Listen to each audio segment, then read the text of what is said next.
That's what I see right now left you know. I go look work just if you compare work man. And everything, see that everything gone. No know what to do no more. Hi, my name is Shaniel Francis. I am happy to receive my home. Shaniel Francis gets a home. This is Cover Story Highlights. Let's get after it. But before we do, let me thank all those persons who have already subscribed to this channel. And for the new persons who are watching this, please subscribe, like, share, and comment. Shaniel Francis was on Tuesday the proud recipient of a 3-bedroom house facilitated by the government of Jamaica using public funds. And since her story went viral, we can all recall the pain she endured last year when she learned that a house she had started to construct on lands on a section of the Bernard Lodge estate in St. Catherine known as Clifton she had purchased illegally from scammers was being demolished on the orders of Andrew Holness, Prime Minister of Jamaica. Shaniel's half-finished house was among 30 houses the Prime Minister ordered demolished. However, public reaction forced the government to abandon the demolition exercise after 10 of the houses that were being constructed were torn down under the watchful eyes of a strong detachment of state security personnel. That's what I see right now left you know. I go look work just if you compare work man. And everything, see that everything gone. No know what to do no more. So the $800,000 that you paid for the land, who you paid to? Me pay to my hairdresser introduced me to the man. And me get the receipt, then give them me TRN and my ID and they sign up the receipt give me. They sign up the receipt give me. Nobody not give me no look one, no look nothing, they not give me. The Prime Minister showed up a few days after the demolition had halted and promised that another section of Clifton, where some 450 persons are living in an informal settlement, would be regularized and titles issued to them. This is still pending. Yes, I see it, so I know what you're gonna do. Sir, and right, in your wrap-up, excuse me, the remaining lot who want to know if it's going to demolish. All right, so I'm quickly going to address in your so the wrap-up. purpose for my Thank visit, you. again, let me thank you. You've been very, very hospitable to me, and you're a member of We are Parliament. good here. Again, We are let me good thank here. you. The purpose of my visit was to one. I don't like when communities are stigmatized, and I fear that in all of this, you know, this community, which is a hard-working community with people who are very ambitious, who are trying to build, may be stigmatized. I want the public to know that this is not the case.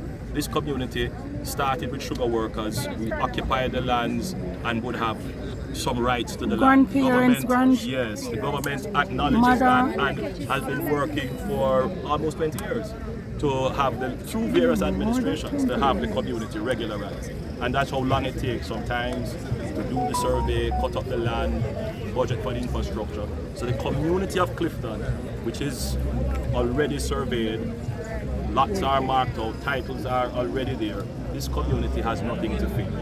And the government will put in place the infrastructure to upgrade the community. Now, there is an argument being made which we are currently in the process of verifying, because we want, as you said, we work with you, because you appear to be a very reasonable person, that in the survey of the property, because there would have to be the removal of houses where roads would have to go. Right.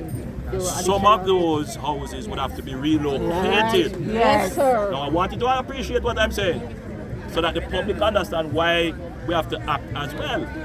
Now when we start to develop here, the land that we reserve would have already been taken. Now I understand you have to be sympathetic for your sister who just move on, but it is also inimical to your own interests. True, we understand. Right, so I just want people to appreciate what I'm saying. Like that the government didn't come acting to take away anybody's rights or to... No. Some of the houses that are already there, what we have said, when we gave the direction to move with demolition, is that if structures are incomplete, demolish those. And you know why? Those structures are actually on agricultural land. If you look at it, and you have to be truthful, they are on the farmland. Right? Second thing we said, if a house is incomplete, but it has on a decking or a roof, we're going to leave it. The person who is doing it must come to us and they must tell us how they came by the land and give us all the information, and then we will sit with them, as you say, work out a situation with them, and we will see how we can facilitate. Hold on. But the houses that are already built, which are already built in the area that we are designated as the kind of spillover, those persons must come to the SCJ and we start a negotiation. Now, it may not be that all the land that they can get. They might get a piece of it because we still have to find land to put the people who we have to move over there. Fairness, no, sir? Fairness. Right, so as long as you're willing to work, Yes, we will find a solution. However, they must pay something. I don't know, I mean, they have to work it out with SCG, but just pay something. Yes. All right, make them work that out. I'm not going to get involved in that unless a problem arises, but let them work with the agency that owns the land. Now, for those who... Sorry, Fitz, you wanted to jump. I just That's what recap I'm saying. everything. Ladies and gentlemen, I know on this occasion all the details are not going to be settled. But what I want to make clear further to what the Prime Minister have said and discussions we have had. One, there is a halt on any further demolition.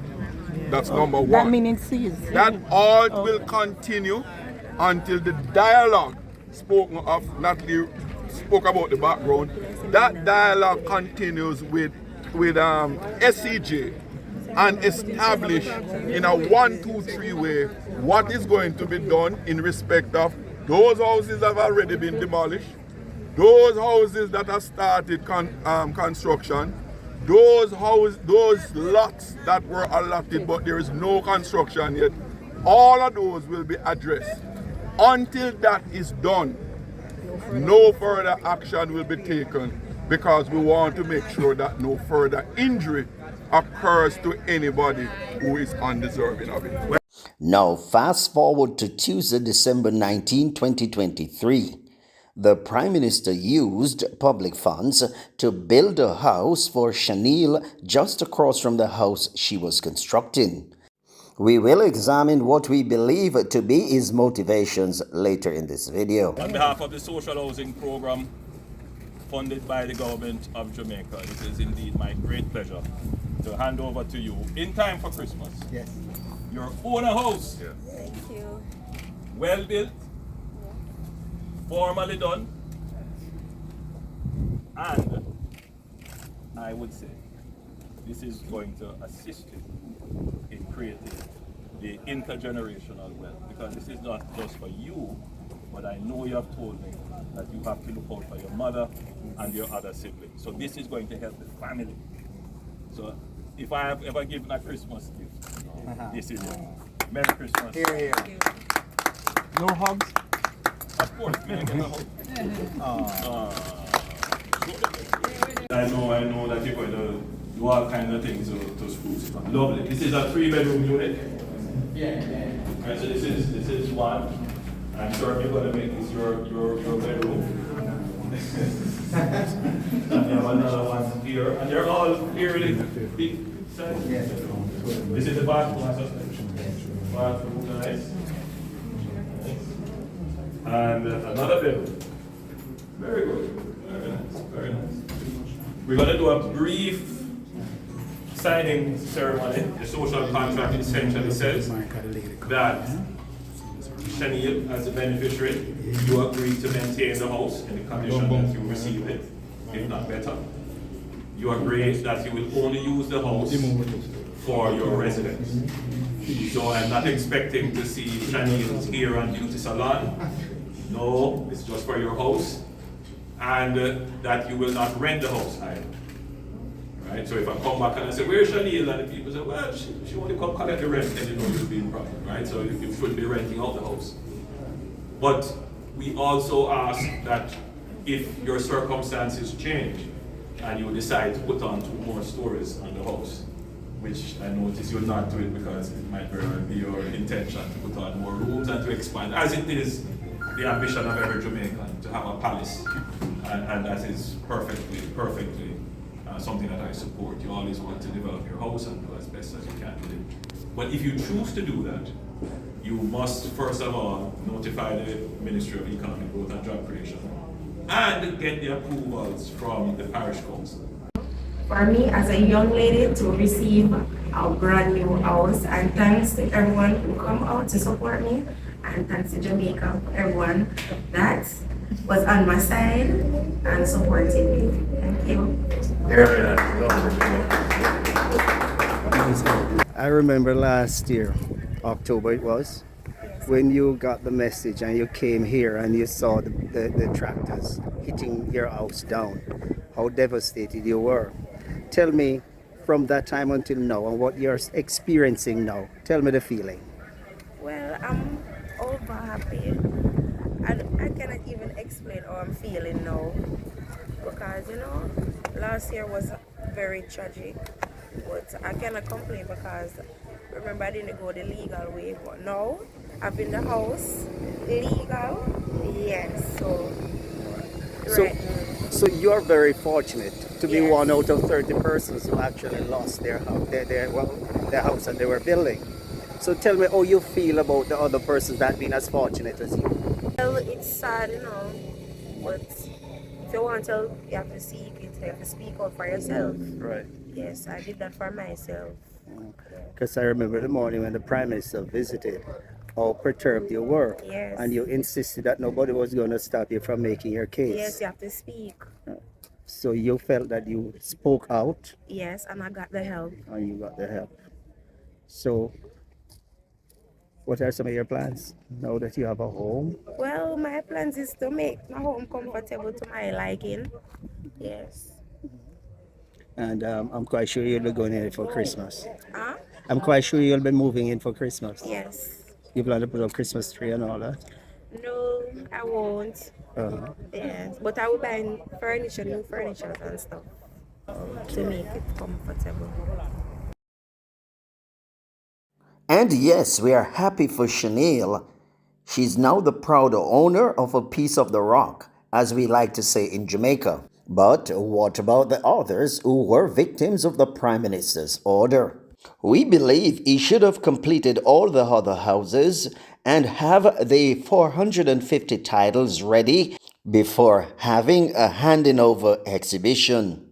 We therefore conclude that the Prime Minister did his calculation and realized that he has more to gain politically from Shaniel's situation.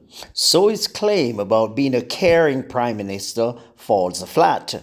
Care should have no sinister motivation.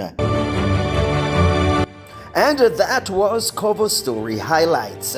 Tune in again next time for another edition of Cover Story Highlights. In the meantime, please subscribe, like, share, and drop your comments below.